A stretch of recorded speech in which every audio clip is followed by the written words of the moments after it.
Hey folks, it's Dave Smith, Correctional Officer Lifestyle, coming to you today with a video on use of force in corrections, okay? I cannot speak for any state other than the state of Florida because I do not work in any state other than the state of Florida, okay? But I can go on ahead and tell you, you can Google Florida Administrative Code Chapter 33 and look up our use of force policy. It is public knowledge, okay? It's there. You can look it up. For those of you that are working in corrections, it's in Chapter 33 of the Florida Administrative Code. That is what deals with corrections. You'll be able to find use force topics there, okay? This one deals with when should you use force, okay? When can you use force is different than when should you use force. Because when you can use force is written in black and white. It's simple. It's right there in black and white. It's written in that Florida Administrative Code Chapter 33 section that deals with the use of force, okay?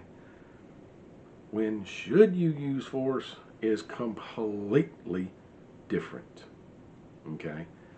I'm going to go on ahead and read a small excerpt from the use of force policy in Florida. It states, force is to be used as a last resort only after all reasonable non-force intervention efforts have failed. Okay? Now, there are situations where you're going to want to jump the gun quick.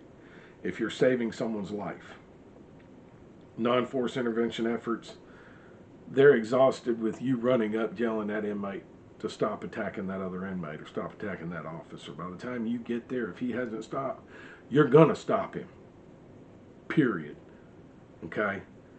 If he's harming himself and death or great bodily harm is imminent, you're gonna help. You're gonna get in there and do something to stop that inmate, okay? Those aren't the situations I'm talking about. Situations I'm talking about is where you tell the inmate to do something and he says no. I have seen so many people throughout my career, as soon as that inmate says no, they're loading him up with gas. They are putting the hurting on him right then. That is against policy because, like that just stated, it is to be used as a last resort after all reasonable non-force intervention efforts have failed.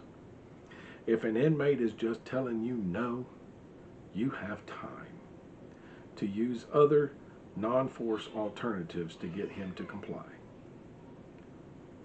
And that's what you need to do. Okay? There's a lot of other stuff that goes along with use force in the state of Florida. I'm really not going to get into it right now.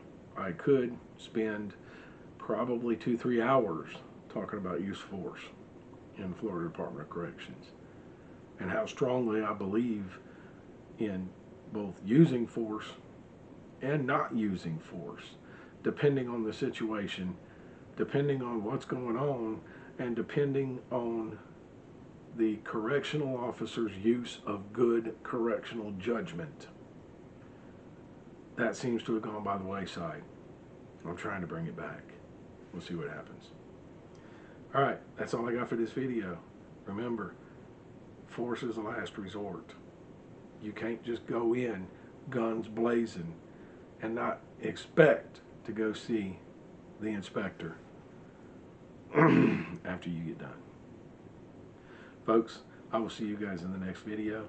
Remember 1-800-799-SAFE, 1-800-799-7233. That is a domestic violence hotline. It is for the victims of domestic violence. Often enough, 911 is for the aggressors. I'll see you guys in the next video.